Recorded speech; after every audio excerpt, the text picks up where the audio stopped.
Hello student. स्वागत है आपका अपने खुद के चैनल स्टूडेंट स्टोरी का। पर मैं आपको हरियाणा में जो अभी असिस्टेंट प्रोफेसर का पेपर हुआ है 18 मई को, वो आपको करवाने जा रहा हूँ। इस चैनल के माध्यम से आपको जितने भी हिस्ट्री में PYQ हुए होंगे वो आपको करवाए जाएंगे। भले वो किसी भी स्टेट का TGT हो, PGT हो, UGC नेट के एग्ज़ाम्स हो, प्रीवियस जो जितने पेपर हुए हैं आज तक सभी करवाने की कोशिश की जाएगी। और किसी को भी अगर PYQ लगाना हो तो वो इस चैनल को सब्सक्राइब कर सकता है, उसको बहुत ज़्यादा हेल्पफुल होगी या उसको मदद मिलेगी। ठीक है। और ये मान के चलो, आपको पता है भी किसी भी एग्ज़ाम को क्वालिफाई करने के लिए हमें PYQ लगाना बहुत ज़रूरी होता है, क्योंकि PYQ जो है वो रीढ़ की हड्डी एक किस्म की मान के चलो ऐसा है। और PYQ में इसलिए मैंने एक मुहिम चलाई है हमने कि हम PYQ करवाएंगे आपको जितने हो सकते उतने ही। ठीक है। तो आज हरियाणा असिस्टेंट प्रोफेसर जो भी पेपर हुआ है वो करवाने जा रहा हूँ। जितने भी क्वेश्चन होंगे उतने करवाएंगे और नेक्स्ट वीडियो में फिर चलता रहेगा सिस्टम ऐसे ही। तो पहला जो प्रश्न है वो ये है। हाँ, एक बात मैं आपको बता दूं कि अगर जो अभी UGC नेट अगर जून में कोई तैयारी कर रहा है, जो भी पेपर होगा उसके लिए बहुत ज़्यादा हेल्पफुल होगी, बहुत ज़्यादा। और साथ में पंजाब में जो वैकेंसी आने वाली है असिस्टेंट प्रोफेसर वाली 645 छियाली या मास्टर कैडर या लेक्चरर कैडर, देखो आने वाली तो जो भी है हमें तैयारी तो बरकरार रखनी चाहिए ना। आ जाएगी तो फिर क्या करेंगे। तो इसलिए ये PYQ करवाने जा रहा हूँ, बहुत ही ज़्यादा हेल्प मिलेगी, मैं पक्का 100% गारंटी से कह रहा हूँ। ठीक है।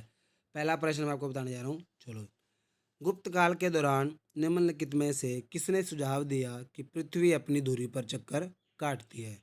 तो ये चक्कर काटती है पृथ्वी अपनी धुरी पर, तो किसने बोला था? ये बोला था आर्यभट्ट ने। ये बोला था आर्यभट्ट ने। तो आपको पता होना चाहिए कि जो आर्यभट्ट है या ब्रह्मगुप्त है, जो ब्राह्मीर है, इनका जो टाइम पीरियड है वो क्या है। तो आपको पता होना चाहिए गुप्त काल का इनका टाइम पीरियड है। जब गुप्त काल, जिसको स्वर्ण काल भी बोला जाता है, उस समय के ये तीनों विद्वान थे। और जो नागार्जुन है तो आपको पता होना चाहिए कनिष्क जो है कुषाण काल के, उनके समय का जो नागार्जुन थे। समकालीन बता रहा हूँ मैं आपको ये। ठीक है। जितना मतलब हो इसकी का व्याख्या करूँगा, जितना चलते जाएंगे। इसका जो आंसर है, इसका आंसर आपको आर्यभट्ट है। ठीक है। और जो लगाए हुए हैं इनके ऊपर डिपेंड मत करना, अब जो मैं बताऊंगा उसके ऊपर डिपेंड करना। ठीक है।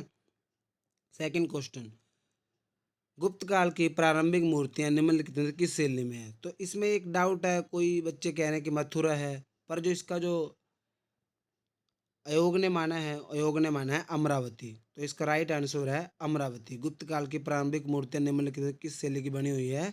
तो ये है अमरावती की। नेक्स्ट क्वेश्चन है, निम्नलिखित में से किस ग्रंथ की रचना हर्षवर्धन ने नहीं की। तो आपको पता होना चाहिए कि रत्नावली, नागानंद या प्रियदर्शिका, जो ये तीनों रचना जो है ये हर्षवर्धन की है। और जो वृहत कथा मंजरी है ये गुणाढ्य की है। ये किसकी है? गुणाढ्य की है। नेक्स्ट क्वेश्चन, पांचवी से पांचवी से 7वीं शताब्दी के बीच आज के आंध्र प्रदेश तथा तेलंगाना का नियंत्रण निम्नलिखित में से किस वंश के हाथ में था।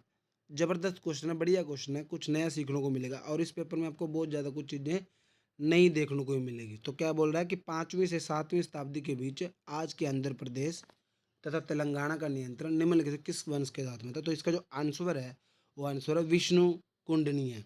विष्णु कुंडिया जो वंश है उसका जो टाइम पीरियड है ये 5वीं से 7वीं शताब्दी के बीच है। और ये सातवाहन तो आपको पता ही है कि प्रथम शताब्दी के टाइम पीरियड में ये थे।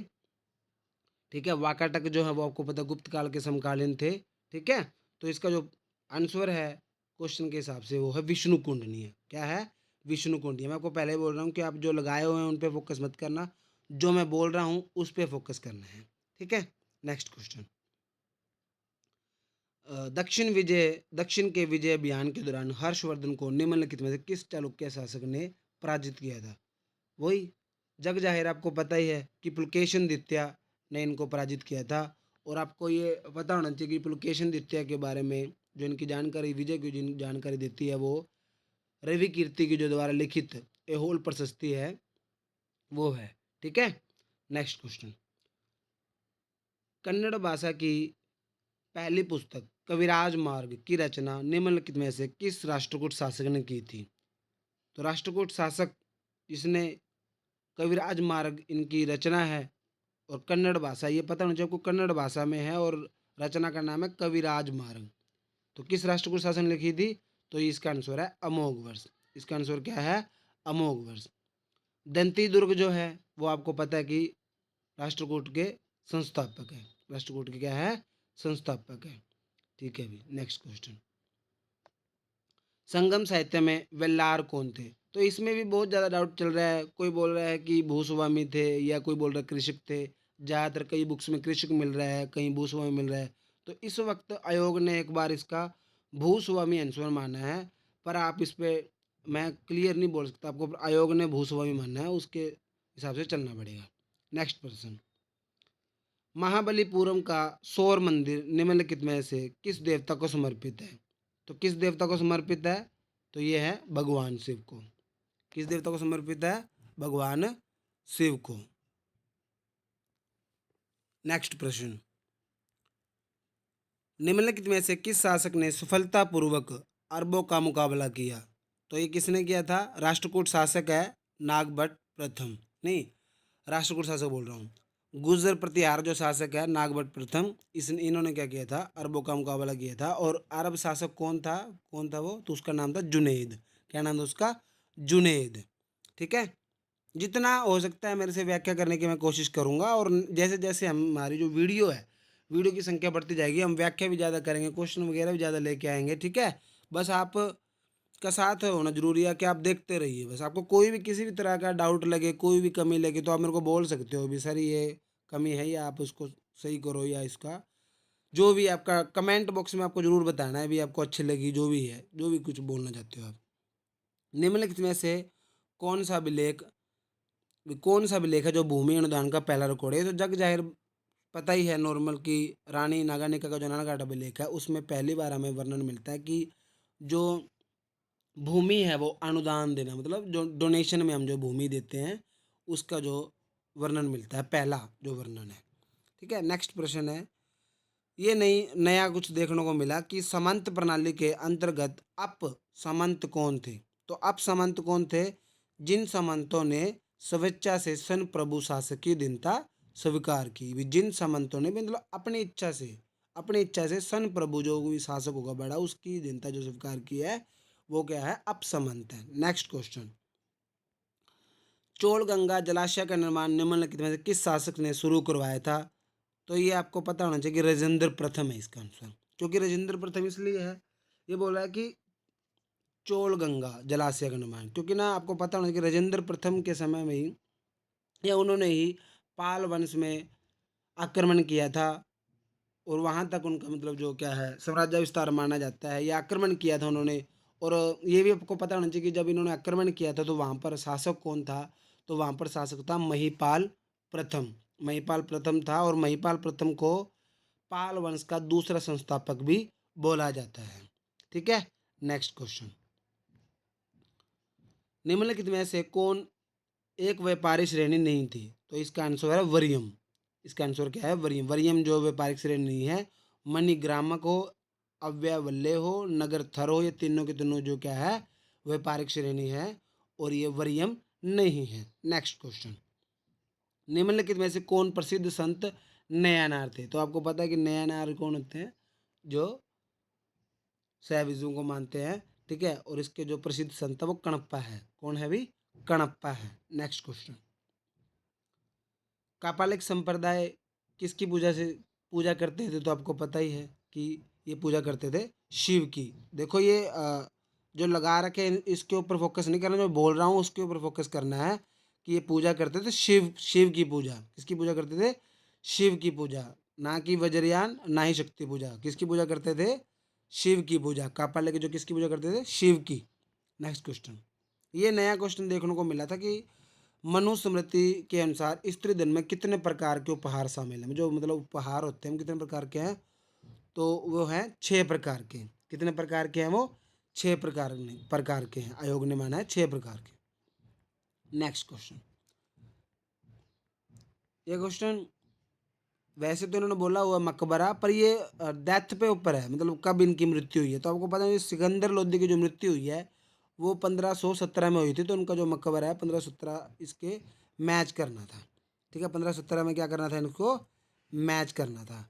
फिर उसके बाद शेरशाह सूरी का मकबरा, इनकी जो मृत्यु हुई थी 1545 में हुई थी कलिंजर अभियान के दौरान, है ना। आपको पता कि उक्का नामक तोप इनके पास थी और उनके फटने के दौरान इनकी मृत्यु हुई थी।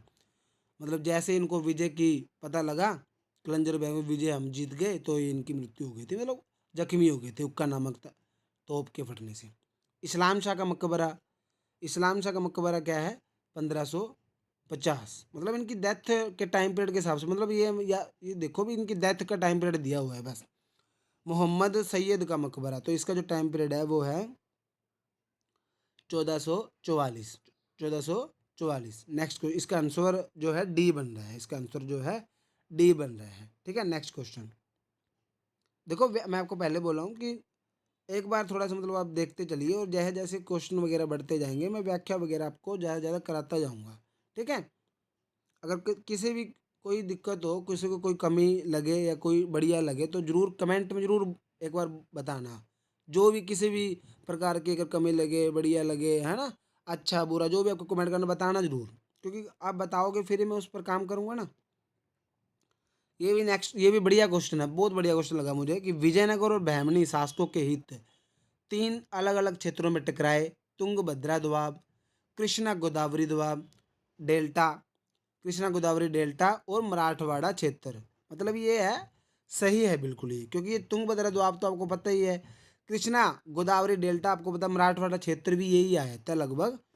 तो ये आंसर इसका सही है, पहली लाइन। दूसरी है, अपनी संपदा और आर्थिक संसाधनों के कारण यह अतीत में लंबे समय तक विवाद का विषय रहा। ये भी सही है, क्योंकि आप देखते हो कि जब ये राष्ट्रकूट वगैरह लड़ते हैं, तब भी ये कहीं ना कहीं इस क्षेत्र के लिए लड़ते हैं, वातापी के हो गए, है ना, या मान लो आप विजयनगर या बहमनी मान के चलो, है ना, ये लगभग इस क्षेत्र के लिए लड़ते रहे हैं। तो ये दोनों आंसर इसके सही है, इसका आंसर है सी। नेक्स्ट प्रश्न है, नेक्स्ट प्रश्न है हमारा कि भारत में सूफीवाद के बारे में निम्नलिखित में से कौन सी टिप्पणी गलत है। तो इसमें जो गलत है,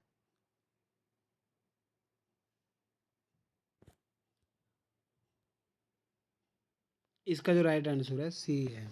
मतलब क्या है भी, सूफी संप्रदाय जो आमतौर पर दो संप्रदायों में विभाजित है। बासरा मतलब होता है जो इस्लामी कानून का पालन करते हैं, और बेसरा का मतलब होता है कि जो बंधे नहीं होते, इसी से बंधे नहीं होते, ठीक है। और भारत में दो सूफी संप्रदाय हैं, चिश्ती और सुहरावर्दी।